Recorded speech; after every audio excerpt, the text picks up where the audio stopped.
no.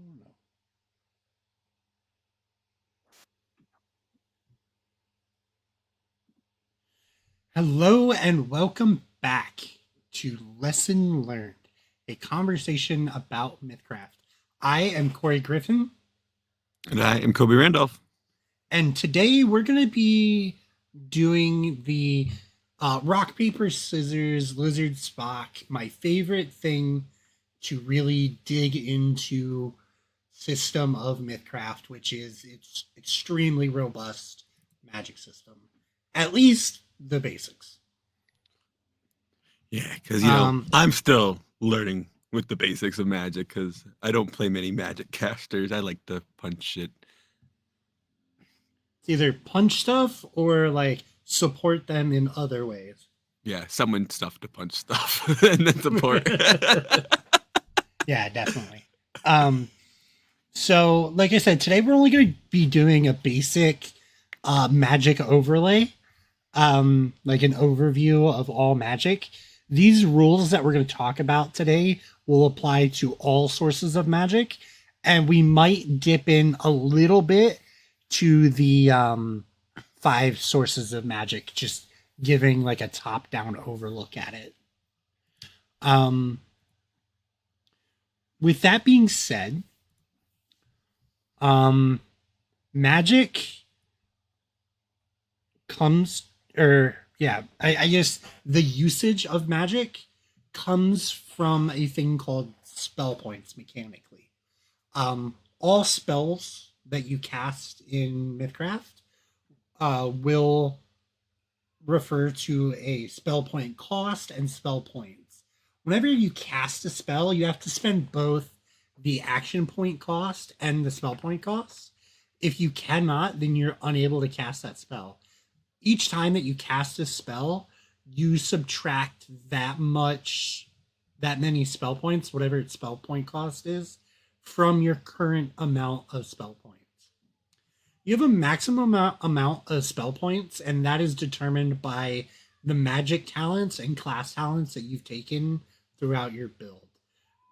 You will eventually regain all your expended spell points when you take a rest.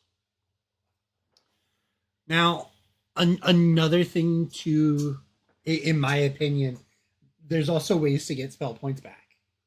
The witch gets it. There's things on the arcane, primal, magic talent stack that get it. There's a lot that you can do. You know, and this is coming from someone that plays a five source caster. I Yeah, want to win the game of rock paper scissors lizard Spock. Okay. it's hard to lose. You got everything in your deck all the time. No, yeah, I definitely spells are with also with spell points too. Not all spells, like if you fail, will use up spell point, which is another thing that's important to remember. That's a Some big do. thing with, yeah.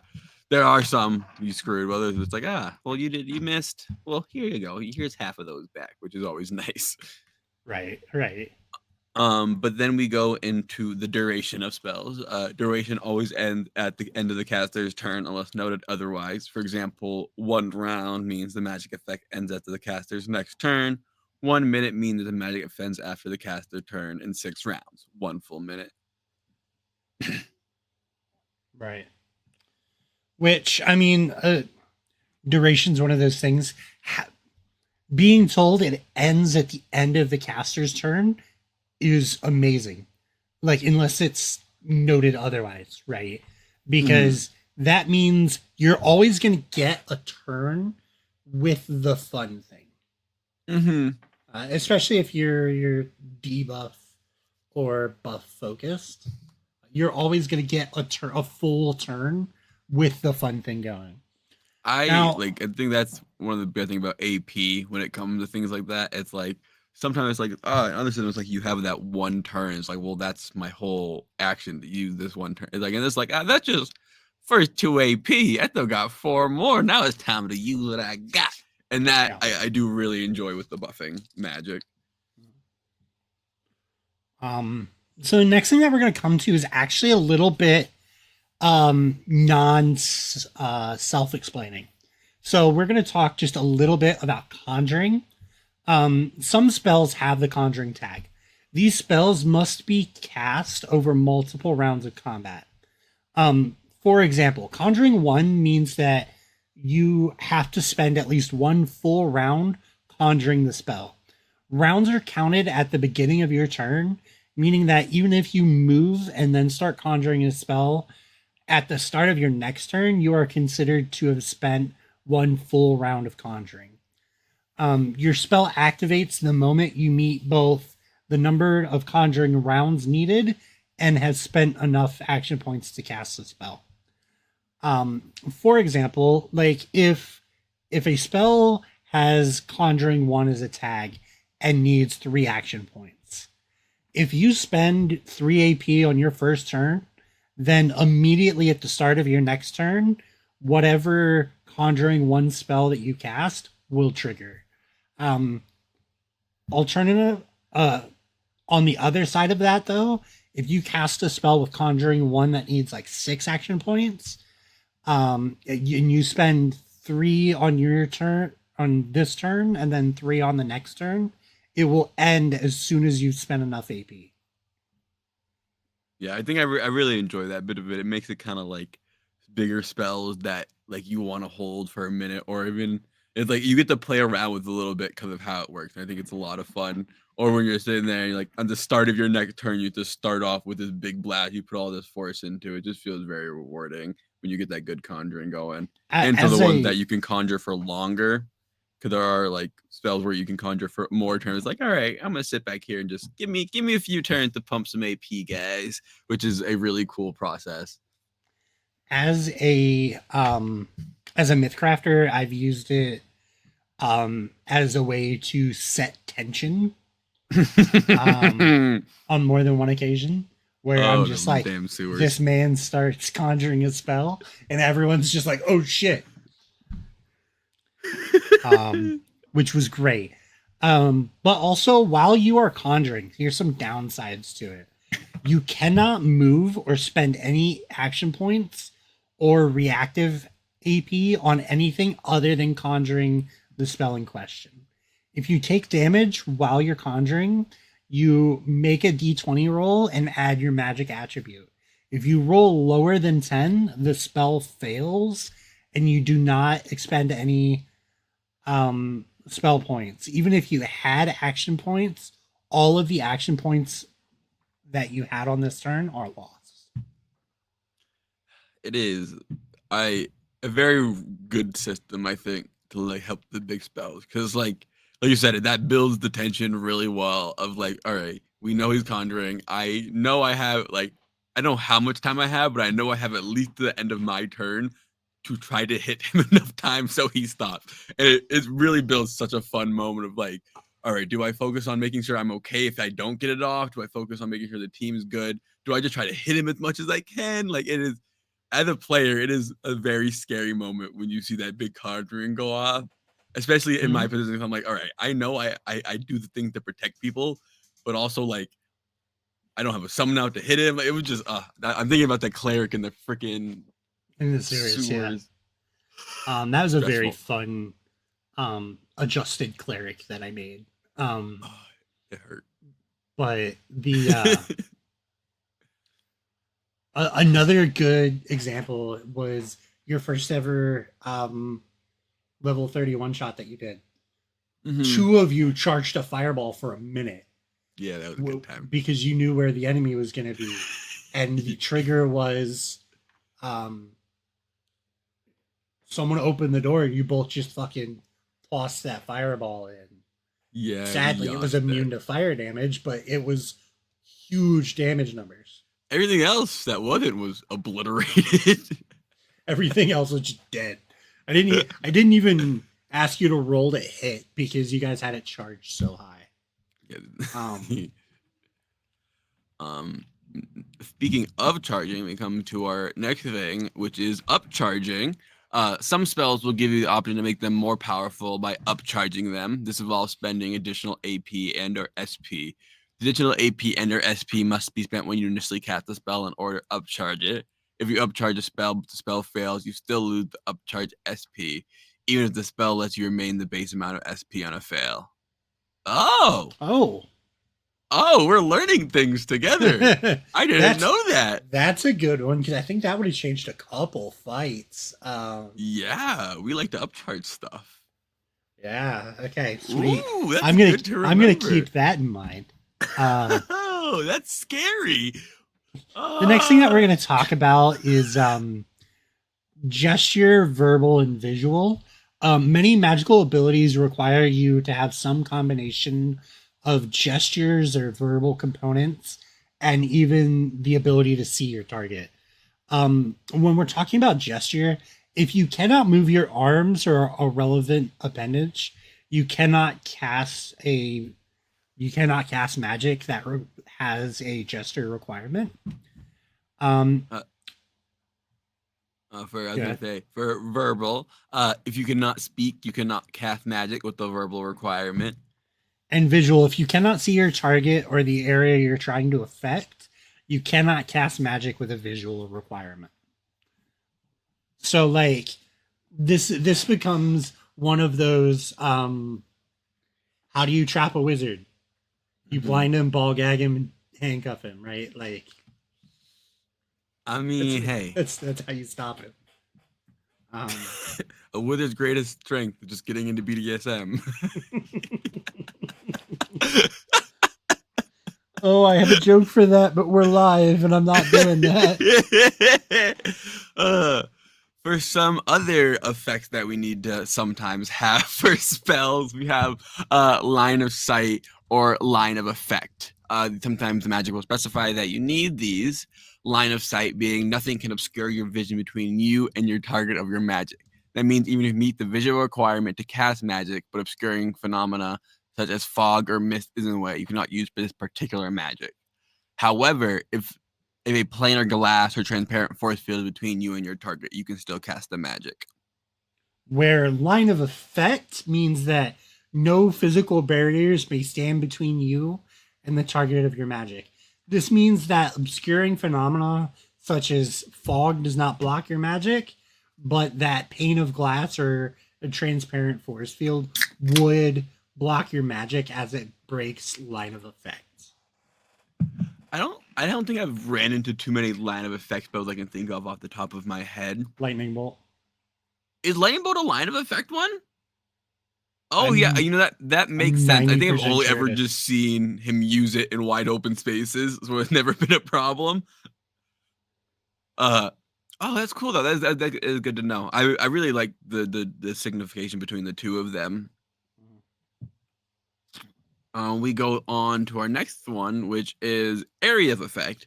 Some spells and magical effects specify that they affect an area, such as a radius, cone, or line, to determine the area of effect (AOE) of a magical ability. You can use the following guidelines. We have a cone. A cone originates from the spellcaster on the side or corner of a square that they occupy. Within the cone, the width of the cone is equal to the distance that it is from the caster. For example, a 5 foot away from the caster cone is 5 feet wide, and a 15 foot away 15 foot away from the caster cone is 15 feet wide.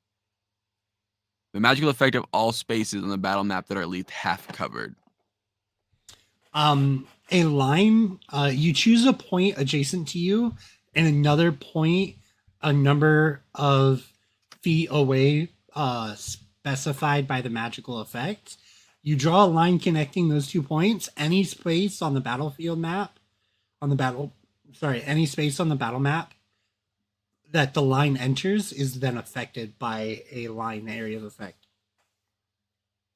We go on to radius. Every space on the battlefield map that is within the radius of the magical effect and is at least half covered is affected.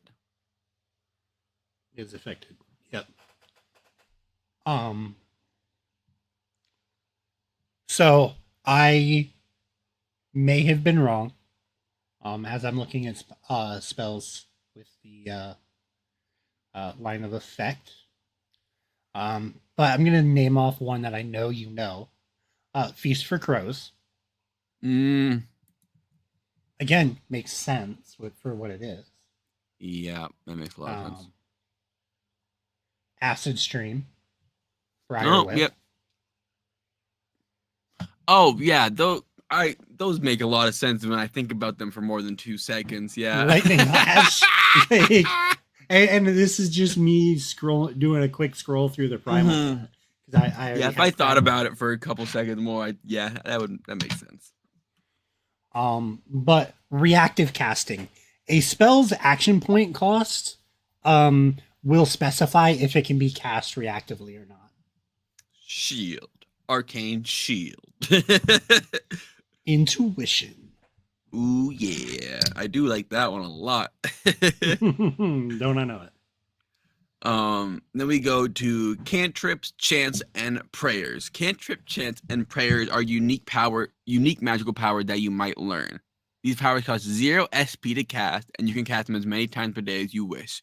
When you reach certain power levels, the power of cantrip, chants, and prayers becomes stronger. Rituals and invocations are magical abilities that take a significant amount of time to cast. Your specific source of magic will explain how often you can use these rituals or invocations. Some rituals and invocations have an enhanced section after their description. This means that these rituals and invocations become more powerful when you reach greater power within that source of magic. The amount of power you need and the additional effects are described in the enhanced section of a ritual or invocation.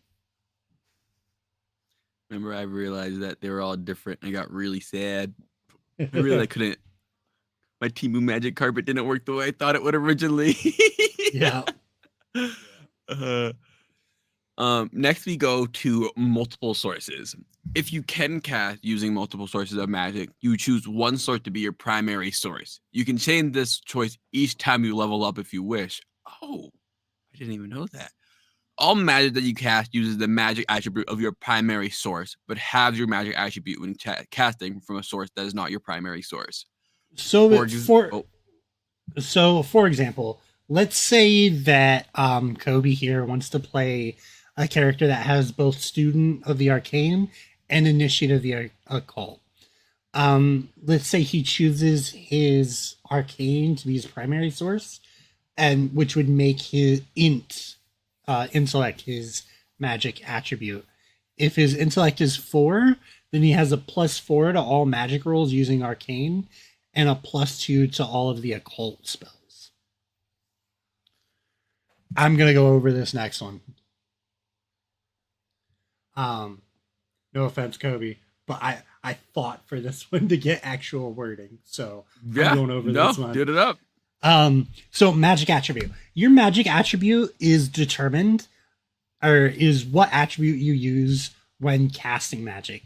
It may be determined by your magic entry talent, your class entry talent, or some other talent. This means that you might take talents that offer you conflicting magic attributes. Um, when this happens, class entry talents always take the highest precedence. Other talents take the lower precedence than class entry talents, but higher than magic entry talents. Magic entry talents take the lowest possible precedence. If you have 2 or more talents that hold the same amount of precedence, such as 2 magic entry talents or 2 class entry talents, then you may choose which one of these talents to determine your magic attribute. You may reselect which one you choose each time you level up. Okay. So here is a amazing example for this. You have an oracle who is a primal caster. So luck would be the class. Okay. Who also dips witch primal to increase the primal tier, increase the primal power. So that's a second class that you can take for primal. And let's say you go ranger into wilderness warden. So that's a non-class entry talent that also gives you access to primal magic. And let's say at level 1 you decided to take primal entry.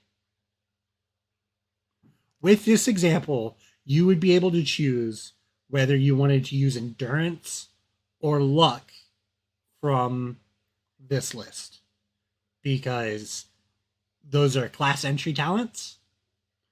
Both of them have the same precedence. However, both of them overrule Wilderness Warden from Ranger, and also overrule Primal entry. Yeah. Warden of the Primal at level 1. But maybe not the best example, because Wilderness Warden puts it at awareness, which it already is. Though you could make the same like half argument about someone who takes Student of the Arcane, Mage, or Troubadour up into the Loris track, that to turn it to Charisma. And then if they were to decide to, oh, I want to increase my arcane power, let's go Mage. Oops. Mage is class entry. So now you're stuck back in intellect instead of charisma. Mm-hmm. Which I've thought that's about definitely that, something to that watch dilemma. out for. Oh yeah, no, that's the dilemma I've thought about with Les, truthfully. I feel like his intellect's not that bad.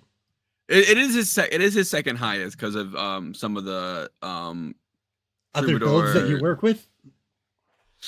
Yeah, and I mean we know some of Les is a little scheming bastard. You need to have intellect to do that.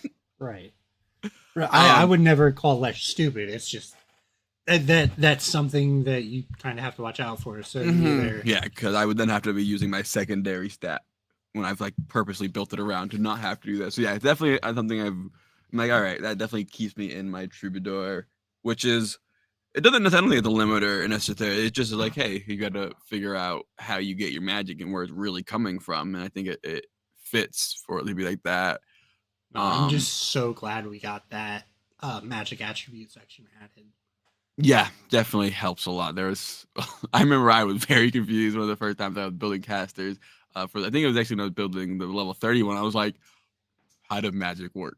How do I know what is give me magic? Because I have stuff from being a golem. I have stuff from being this. I have stuff from being what does what. and technically, golem would be even lower than a Student of the Arcane in this example. Yep. But it wasn't in the example.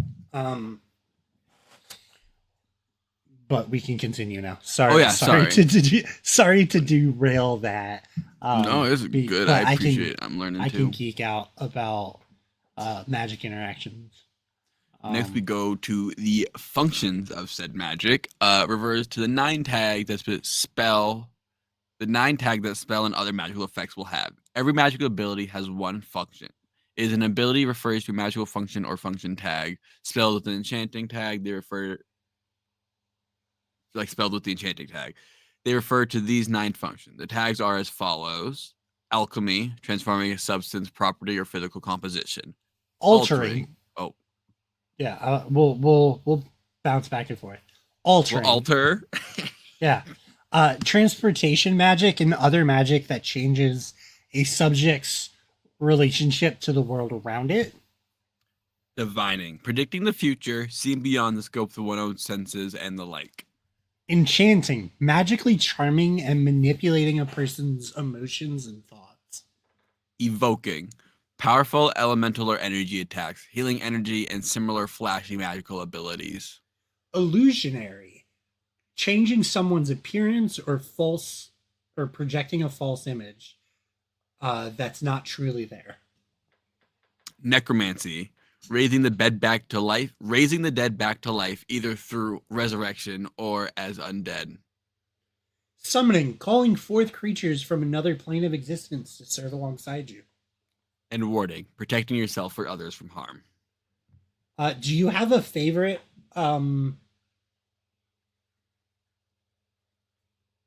magic tag. I mean, yeah, I'm a summoner, man. I love summoning. Any little game I played, I'm always like, give me a little guy I can come with, or give me something I can summon. So just that summoning tag is great. I mean, I don't blame you. It's probably not my favorite thing. My particular favorite is either going to be warding or evoking. Yep. But a lot of buffing and debuffing falls into warding and evoking. So Yeah. I definitely think warding would be a secondary for me because I do love them like the buffy spells that help like with like defense and all that. For sure. I mean we see it with Les, that's pretty much what his bread and butter right there. so up next, we're gonna talk a little about the sources of magic.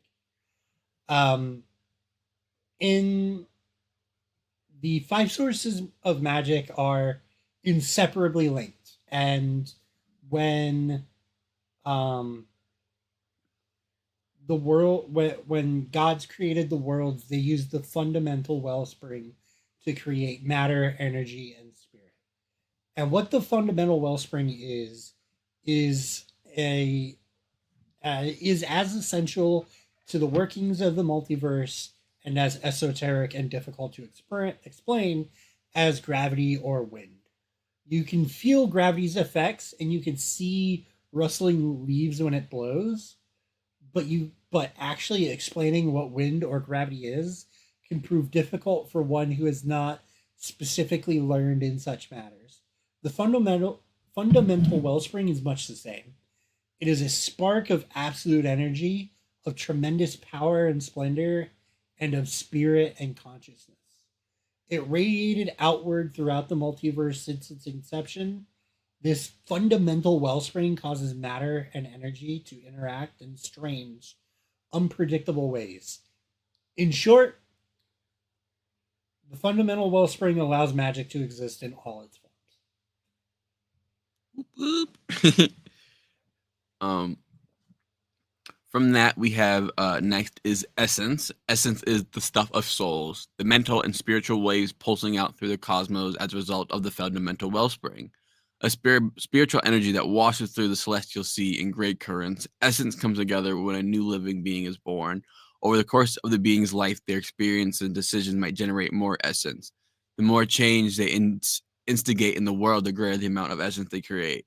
So that when a creature died, their soul departs greater than the sum of its original parts. The essence of the deceased return to the celestial sea and remain intact for some time, weeks, months, or even a couple of years before it begins to deteriorate, swirling around through this endless expanse until it is drawn into a new living organism. And so we're going to talk a little bit now about the five sources. The first one, and because everything's alphabetical, this is almost always the first one, is the arcane source. And that is the physical energy produced by the fundamental wellspring itself.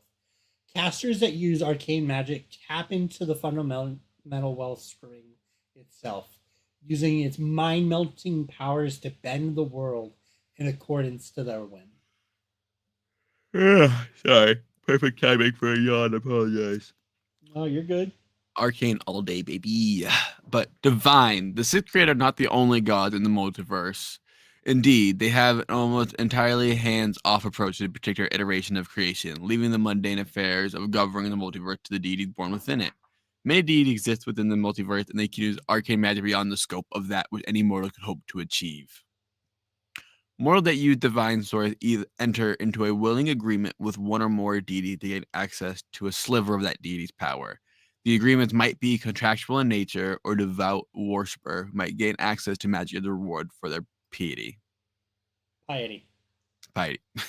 I know words. So the next one that we're going to come to is primal.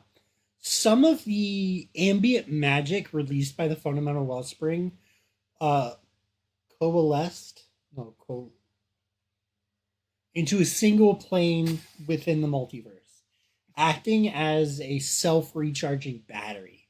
This plane's magic eventually grew and evolved until it was very distinct from arcane magic. This became the primal source of magic. Originally contained within the plane known as the Everwilds, the Everwilds became the home of the Fae and embodies the three major aspects of existence: natural life, um, phenomena, and the height and depth of sapient emotion. And then we have our fourth source, psionic. While primal and divine magic be tracked back to arcane magic, the psionic source is altogether different. While arcane magic comes from the fundamental wellspring of spiritual pulses, psionic magic is the manipulation of one's own essence to impose their will on the world around them. And last but most certainly not least, we come to my favorite, the occult.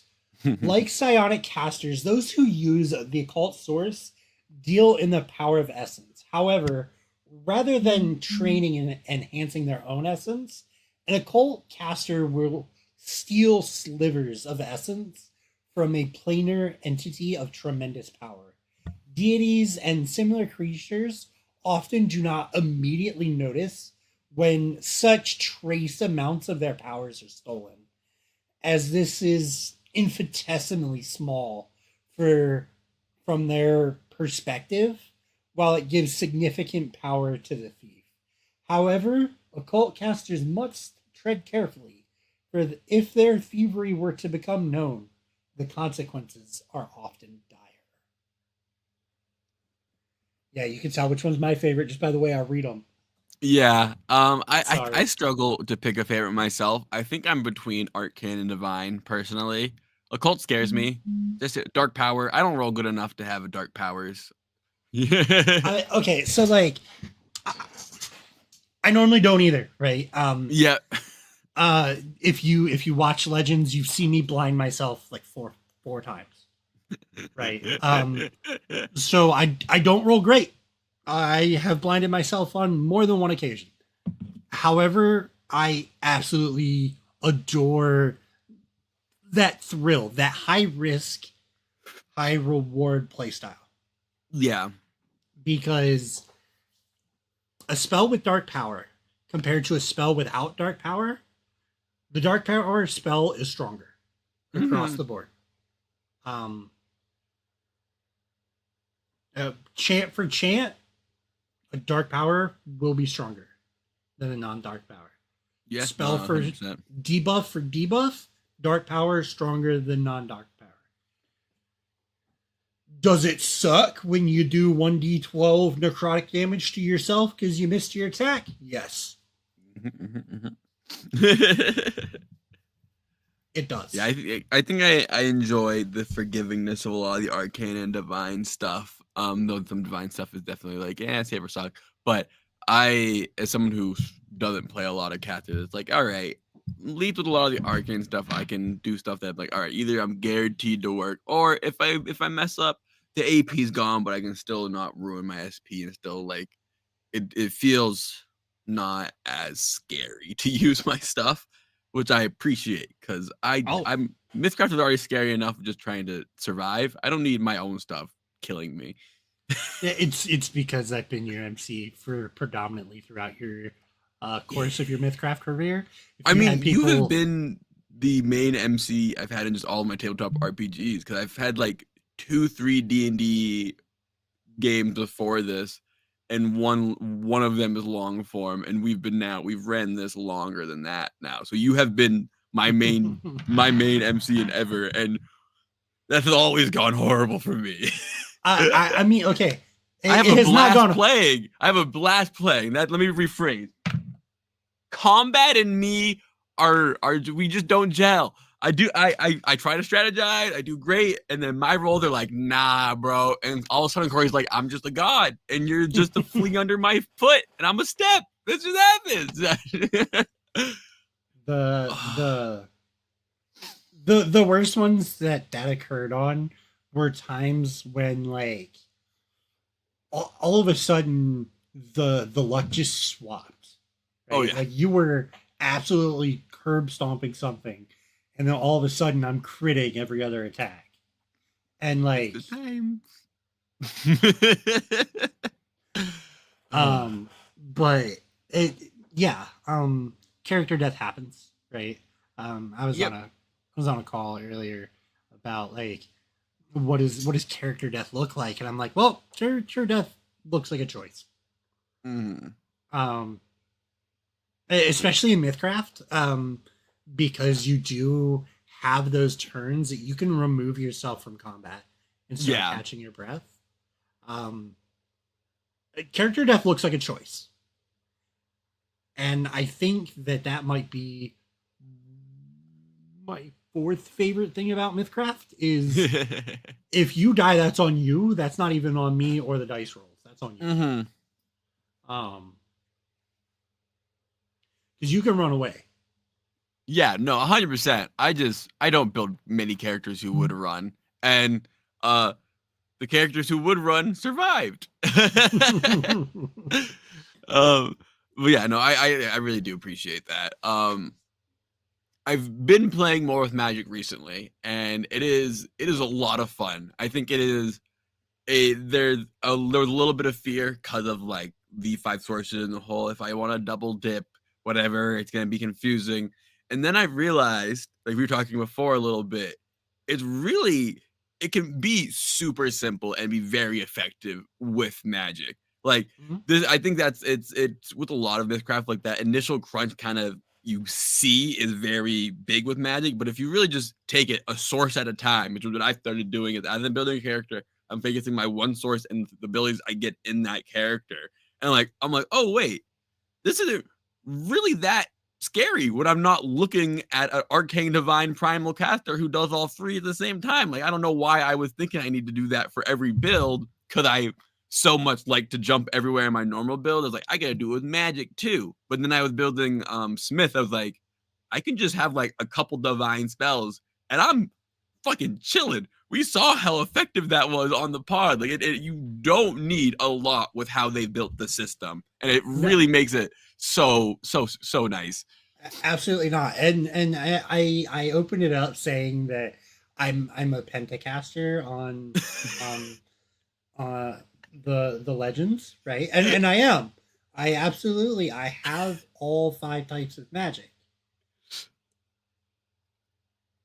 But I chose to take that level of complexity because I understand it. If I Yeah. wanted to take four of them out, my character would still be solid. Hmm. I did not decide that I had to lean into using a bunch of different spells and abilities to make myself effective Hmm. because as we saw a few sessions ago, when I'm blind, I have almost no magic I can spell. Yeah. Um, and then I'm just a basic ass troubadour, basic uh, ass auditory troubadour. I hey, did hey, troubadour. hey Did now, hey now. Watch how you talk about the basic auditory troubadour. That's my bread and butter, baby. is it or are you summoning creatures and absolutely trying to uh play the field with the diarrhea queen? All right, that was one. Okay, now I got yours. True. That let's just change a little bit now that he spent some time with his book. But he still does a good bit of buffing and stuff. But no, Uh, I adore the summons, man. I think I that's probably one of my favorite parts of Mythcraft is like the summoning in it because summoning in every other system I built is just feels meh at best. Like I just feel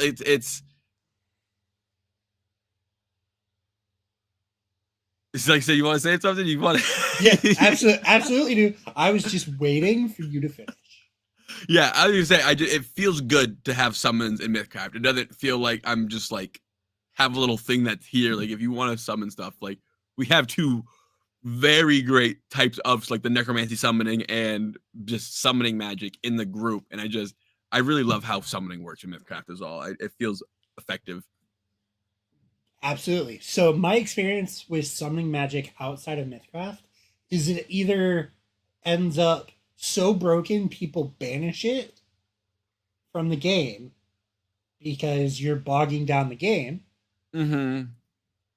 or it's useless. Yeah. And most systems struggle to find that This is useful, but it's not going to bog down the game, and it's going to be relatively impactful without being devastating, Yeah. which I love. But Mm-hmm. obviously, I allowed both types of casters. I did not say, "Oh, it's too broken. No, you cannot do it."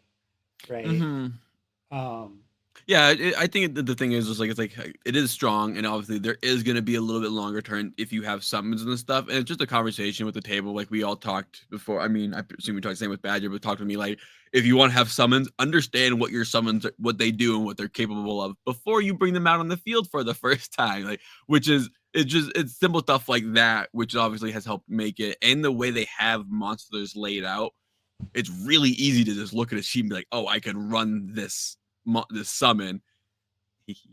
Oh man, I have so many plans for these ants. um, I did have a similar conversation with Badger, Mm-hmm. um, but it was actually him going because I think he had that experience where someone just told him no, Mm-hmm. and he's like, "Hey, if I make sure I know what I'm going to be doing with my summons before it's time for my summons, are you okay if I play it as a summoner?" And I'm just like, dude, fuck, I allow Lesh. Like, come on, like, of I try to have as course, many things as possible on the board, and I'm the I like to break summons, man. That's my whole thing. you know. Now, are there a few things that probably shouldn't be summoned? We've had this conversation. Yes, there are. Yeah. There are things that shouldn't be summoned by players. That being said, that is up to the Mythcrafter and the table to figure Mm-hmm. that out themselves. Yeah, very much so. When we found broken combos, I came to you and said, "Hey, don't do this one." Yeah. And what'd you say? If that's the only one you're telling me no about, Yeah. we can live with that. I got a couple more in the pocket. Don't even worry about it. That was the one I put out there because I knew it was broken. That was the one you were supposed to get rid of to leave the other ones.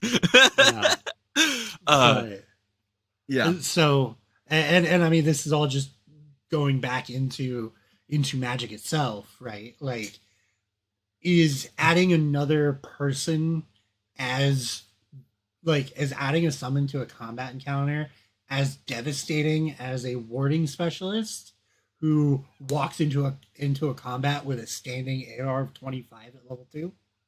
Oh No. my No, it's not. God.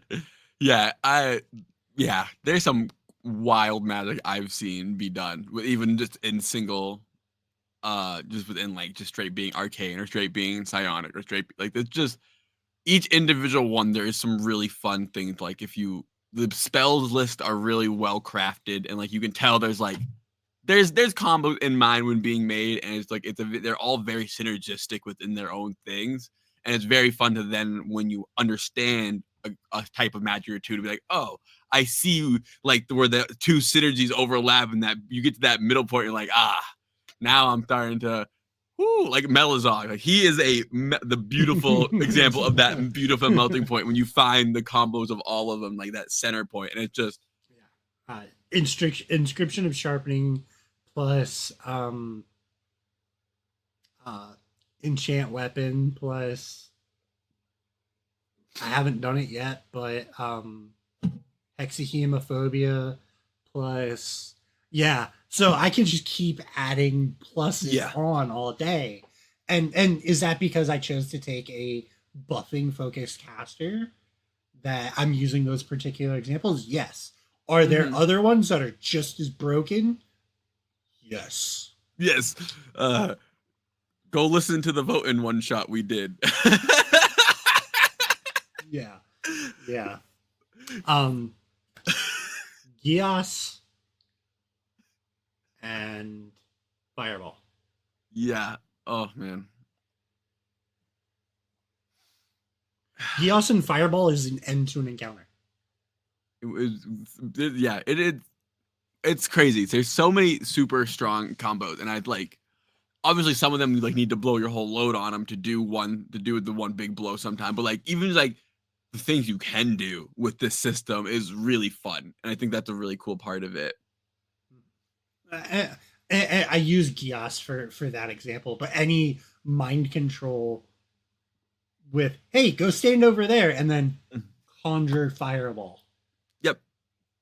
and conjure fireball, and hey, I'm gonna spend 10 turns conjuring fireball, pumping AP into this, so that even on a miss, I'm gonna incinerate this guy. Mm-hmm. Now, obviously, that is not the build I went for with Melazog. Um, but I we talk about that, and that just makes me so afraid of ship to ship combat in our world, because like I know what magic can do, and I'm like, oh, these ships. Poor, how do ships survive in fantasy worlds, man? There needs to be like some like agreement of like no cruel punishment, no mustard gassing ships type thing. It was like, all right, you cannot control water and flood entire civilian ship. Like it's like baseline things like this, which they don't exist. So how does it? Oh god, I'm so scared to fight pirates who have magic. and at least in our world of Yavard, most pirates have magic. Yeah. At least one or two casters on board. I mean, shit, the fucking Windwalkers have their doctors, which is like, they are the caster of the ship, which is like, no, please, I don't want to see what they do. Yeah, so their doctor is their caster. Which is a disgusting thing if you realize the implications of that. The more I think about it, every time I talk about it, like that is just so pirate to be. Actually, our biggest destruction weapon, you're our doctor. That's like what is a better indirection, right? Like what's a better misdirection? Oh, I'm the doctor. Fireball. Oh, I'm the doctor. Hailstorm. Oh my god. I'm the doctor. Tornado. We're gonna be fricked when we find a tornado. We gotta like figure out some sort of anti-magic ship fucking stuff to figure out, because we're fucked. The funniest thing is like certain characters are built around also doing this. Which I love, but I had already built a lot of the what do pirates look like in a world with magic. Yeah. I had already built that, and then he built an almost perfect example of one. And I'm like, well, shit. I mean, fuck. I mean, we talked about the Megalodon Druid swarm guy. Like, the implications of what magic of all the sources can bring. They all have like the necromancer that has his ships, like his crew, killing whales and then resurrecting them.